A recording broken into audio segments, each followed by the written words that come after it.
Powerful Nerdcast assembles! Stay dandy, baby.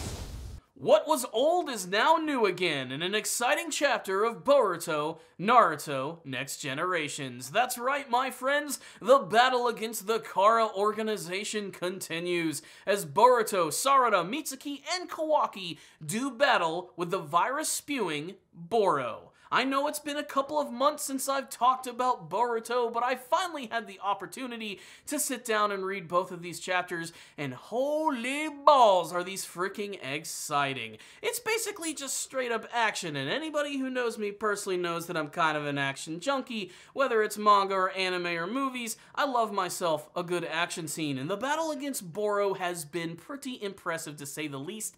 Not only have we seen the return of a lot of classic techniques, but we've actually seen some variations on them, and Boro's overall fighting style is actually kind of cool, at first seeming like a massive brute, but then realizing that he has the ability of ninja technology on his side, being able to utilize a dark cloudy mist, which is actually a virus which infects anyone who ends up touching it. Not only that, but he can seemingly regenerate any part of his body that would make even Piccolo and Cell blush. Basically, Boro is just a massive destructive force, and the battle with him has been really exciting, as it has taken 4 people to even stand a chance against him. And both of these chapters were really exciting in that sense. Basically, first establishing that he uses ninja technology to spread this virus, which pretty much incapacitates anyone that it touches.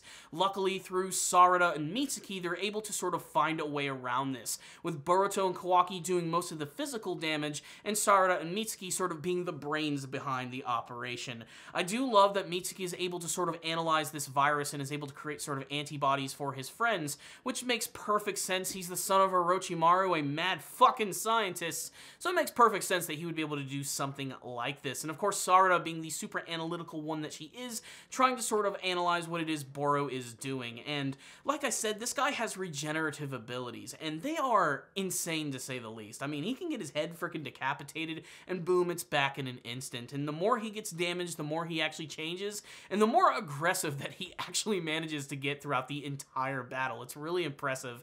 But pretty much every character gets to do something awesome in this fight, but I think like one of the real stars here has got to be Sarada. Not only is she just the perfect combination of Sakura and Sasuke, but her overall personality makes her a real threat in battle, allowing herself to get captured so she can attack Boro at point-blank range, and even being able to utilize the signature technique of Kakashi and her father Sasuke, the Chidori, to try and take him down, as she uses her powers to realize that while this man can regenerate, he does have one massive weakness. There's some sort of core inside of him which needs to be destroyed. However, it's very hard to find and might even be very small, but thanks to her use of using the Sharingan ability, she is able to actually find this, but with great difficulty, as they all have to come together and team up, and we get to see a number of new techniques. I think one of the most unique ones is seeing Kawaki and Boruto actually team up with one another using the power of their karma.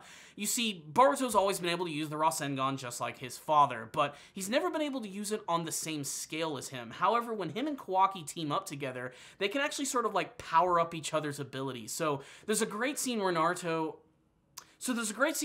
is actually using the Rasengan, and Kawaki is able to sort of touch his back with karma, and he's able to like fuel all of this chakra and put it into his body, allowing him to use like a massive Rasengan, which they call the Unison Rasengan, which is devastating to say the least, seeing like Boro's entire upper body just completely obliterate. That just looks so freaking badass right there. I truly loved that scene. But what's even scarier is that Boro's regenerative abilities almost seem like they get more impressive as the battle goes on. With at first it seems like his body gets destroyed and it slowly starts to come back, but then there's moments where like he loses an arm and then instantaneously it just comes back as he bitch slaps Boruto out of his way.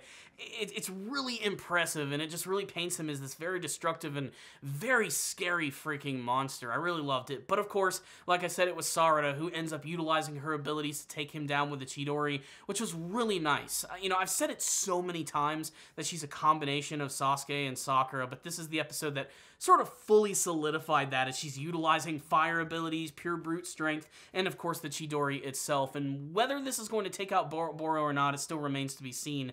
But I honestly don't know if he's going to go down that easily. In some ways, it's still kind of anticlimactic, but it was still really exciting to actually see her use this, especially because it's the first time in the series that she's actually used this ability. And again, just demonstrating that she's got the skills to pay the bills. She could very well be the next Hokage. So that's really all I have to say about these chapters. So what's the rundown on these chapters of Boruto? If you're just looking for some raw classic action from the series, then this might be exactly what you're looking for. Again, it kind of reminds me of reading the classic Naruto series at the very beginning when Naruto was still a child, because they're going up against these enemies which are just so much stronger than them that they're forced to actually have to combine all of their powers to take people down. And that was always sort of like one of my favorite things about the beginning of Naruto, how like Naruto and Sasuke would team up to take on people. Like, that's sort of what got me into the series in the first place. Like, Naruto and Sasuke's battle against Zabuza, that moment where they team up with the Shuriken and it's actually Naruto who's transformed, that's kind of the vibes that I'm actually getting from this like battle right here, is seeing all of these unique abilities come together.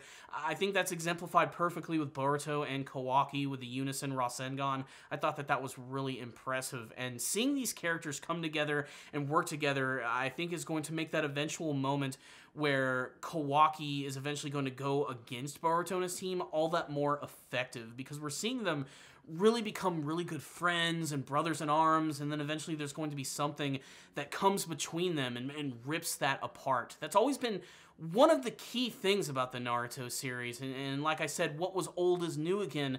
Very much a lot of the story beats of the original series are repeating, and not just seeing returning attacks, but actual story beats and story arcs and pathos with these characters as they develop.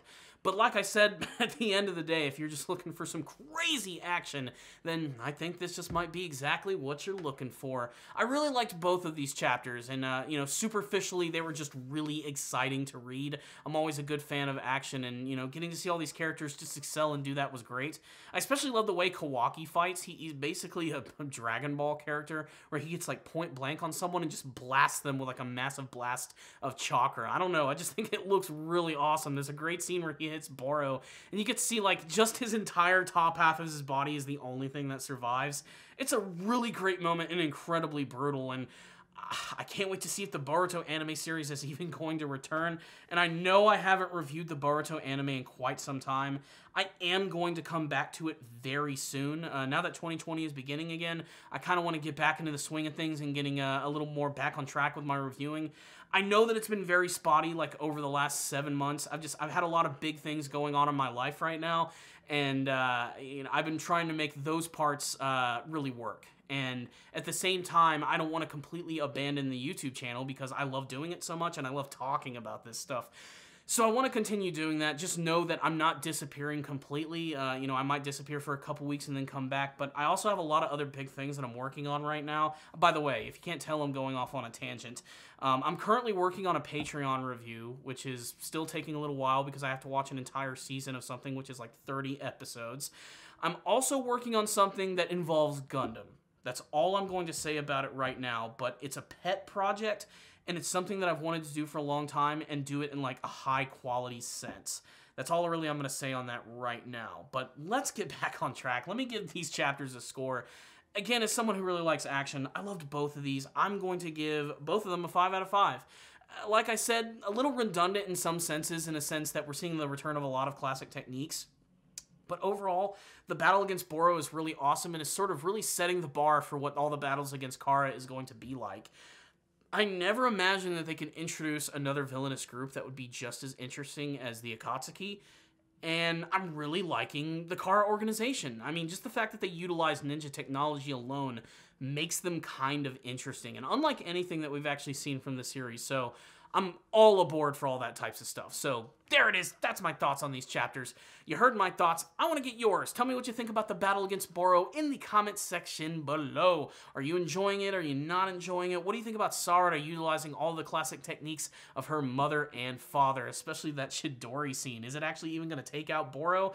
Let's have a discussion about it in the comments section below. So thank you guys again for watching this video. Please make sure to subscribe to the channel for more videos just like this one. If you liked this video, take a shuriken, throw it towards the like button. I would really appreciate it. If you want to go the extra mile in supporting the channel, please check out my Patreon and PayPal account. A little bit goes a long way. Thank you all again for watching this review. I'll see you all next time, and as always, stay dandy, baby.